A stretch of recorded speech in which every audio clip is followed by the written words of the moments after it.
Kennedy Center Honors, a celebration of the performing arts, sponsored by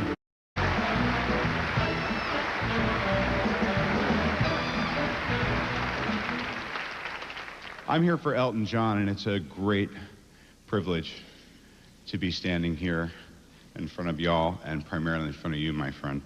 And Elton John, I mean, come on. I got three thoughts.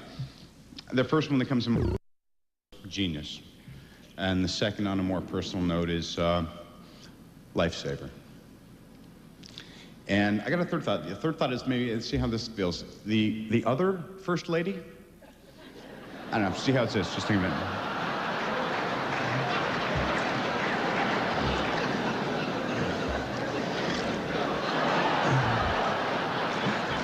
I remember I was on this fancy plane with Elton a few years back, and he had become quite a mentor to me.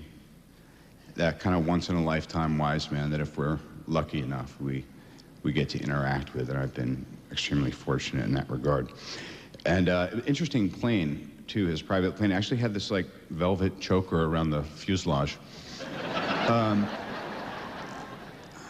Truth be told, it was a desperate time in my life, and he had reached out to me, and he helped me immensely. But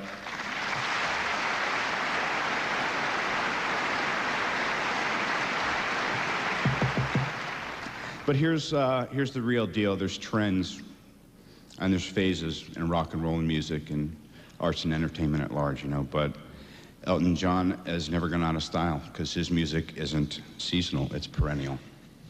It comes down to these timeless melodies and the ever-resonant words of your collaborator, Bernie Taupin.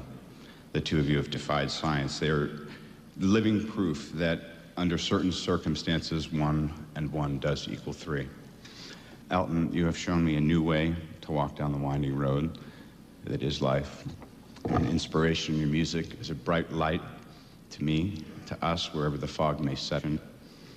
But more than your music, it's your example as an artist and a humanitarian, as an uber citizen of the world that continues to nourish me, us, inside. So, my friend, hail the true Lion King.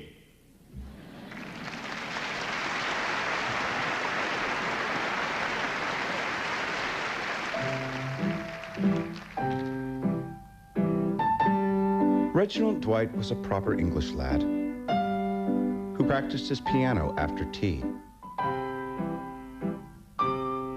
Then one day, his mom brought home the latest American records.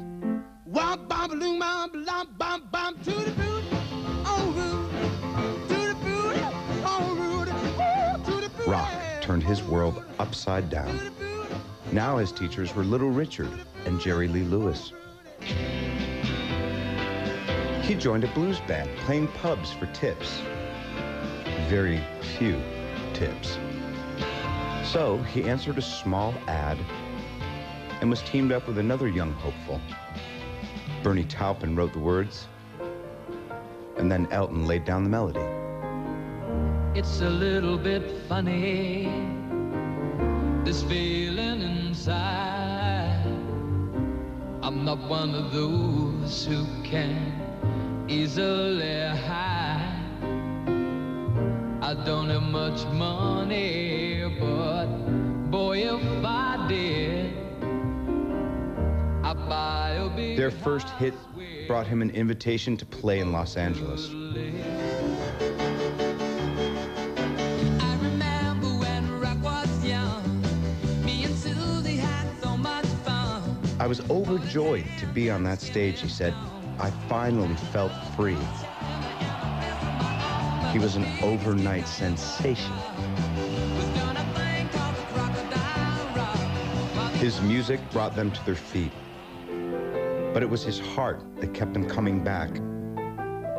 A melody he wrote in a few minutes lasted a lifetime.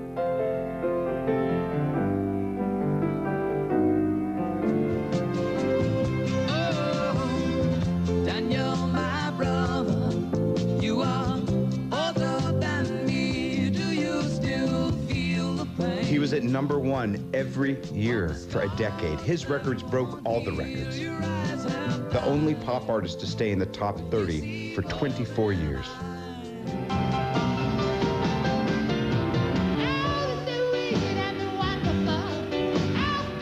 And then there was his show.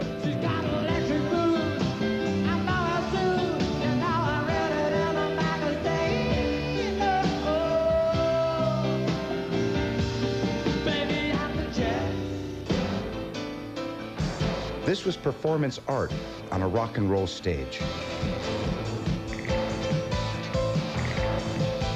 Elton stormed the city squares and stadiums with his outrageous celebration of life and music that made our differences disappear.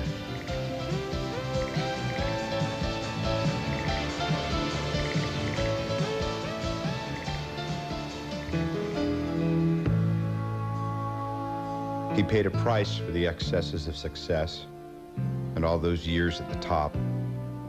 Burned out and beat, he withdrew. But an artist reaches deep inside himself until he finds the music anew. In the circle of life. Now he was creating whole worlds of music for film and the Broadway stage. And when the world was stunned by sadness, it was his voice that rose above the rest. And your footsteps will always fall here along England's greenest hills. Your candles burned out long before your legend ever will. What am I gonna do to make you love me? His message has always been, you are not alone. What am I gonna do to make you care? And now the drive behind his proudest achievement. When stars collide, Through all the years and all the seasons, he danced us into the night and then sang us home.